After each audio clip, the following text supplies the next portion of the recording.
Hello everyone, আসসালামু আলাইকুম। আশা করি আপনারা সবাই ভালো আছেন। সো অনেকে আমাকে কমেন্ট করে বলতেছেন যে ভাইয়া, আমরা আপনার ভিডিও দেখে এটা আনইনস্টল করলাম, করার কিছুক্ষণ পরে আমার ডায়াল প্যাডটা আবার আগের মতো হয়ে যাচ্ছে।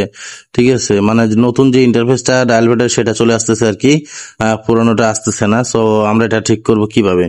সো প্রথম কথা আমি আপনাদেরকে বলি, আপনারা যদি খেয়াল করেন, প্রথমে আপনারা চলে যাবেন হচ্ছে প্লে স্টোরে। প্লে স্টোরে যাওয়ার পরে এখানে সার্চ করবেন হচ্ছে গুগল কন্ট্যাক্ট। হ্যাঁ, সো গুগল কন্ট্যাক্ট আসার পরে এই যে দেখেন, আপনারা এখানে দেখতে পাবেন এই যে কন্ট্যাক্টস। ঠিক আছে, এই কন্ট্যাক্টসটা এতে একটা ক্লিক করবেন। কন্ট্যাক্টসে ক্লিক করার পরে আপনারা যদি এখানে খেয়াল করেন, দেখেন আমার এখানে কিন্তু যা লেখা আছে কি আনইনস্টল এবং ওপেন। ঠিক আছে, সো আমার এখানে কিন্তু আপডেট দেখাচ্ছে না। ঠিক আছে, তো আমি যদি এখন আমার মোবাইলে যে সেটিংস আছে এই সেটিংসে চলে যাই, আমি এখান থেকে চলে যাব হচ্ছে সরাসরি অ্যাপসে। আপনাদের মোবাইলেও ঠিক আমার মতো এরকম অপশন থাকবে, অ্যাপসে ক্লিক করবেন। ক্লিক করার পরে ম্যানেজ অ্যাপসে ক্লিক করবেন। ঠিক আছে, তো এখান থেকে আপনারা সার্চ করবেন হচ্ছে কন্ট্যাক্টস। ঠিক আছে,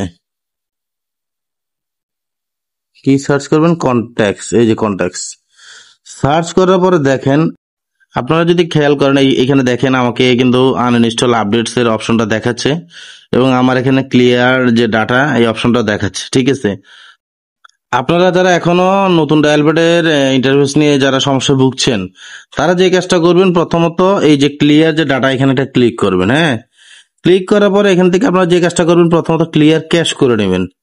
কি করবেন? Clear cash.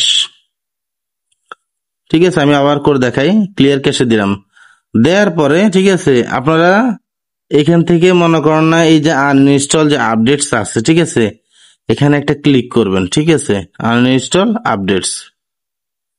ঠিক আছে, দ্যাটস ইট। আমার এখানে আপডেটটা আমি আনইনস্টল করে ফেলছি।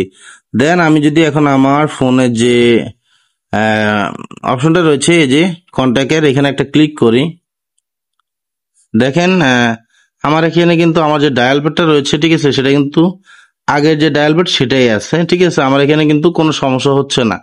সো আপনারা যারা এই ধরনের সমস্যা ভুগতেছেন, এই যে ডায়াল প্যাডটা চেঞ্জ হয়ে যাচ্ছে বারবার, আপনারা ঠিক আমার মতো সেম কাজটা করবেন। ঠিক আছে, করার পরে দেখবেন ইনশাল্লাহ আপনাদের ডায়াল প্যাডের এই সমস্যাটা আর থাকবে না। ঠিক আছে, আপনারা জাস্ট কি করবেন, এখান থেকে আপনাদের যদি এই যে ফোর্স স্টপ যে অপশনটা রয়েছে, এটাকে জাস্ট স্টপ করে নেবেন আর কি। স্টপ করে নেওয়ার পরে ঠিক আছে, আপনারা দেন ওই যে ক্লিয়ার ক্যাশ করবেন, আনইনস্টল আপডেট করবেন। দেন আপনারা আপনাদের যে ফোনে কন্ট্যাক্টের যে আইকনটা রয়েছে, ঠিক আছে, যে এটা আর কি, এই যে ফোনে যে আইকনটা রয়েছে, এই আইকনে একটা ক্লিক করলে আপনারা আপনাদের যে আগের ইন্টারফেসটা রয়েছে ডায়াল প্যাডের সেটা চলে আসবে। ঠিক আছে, সো ভিডিওটি ভালো লাগলে অবশ্যই আমার চ্যানেলকে সাবস্ক্রাইব করে দেবেন। ধন্যবাদ সবাইকে।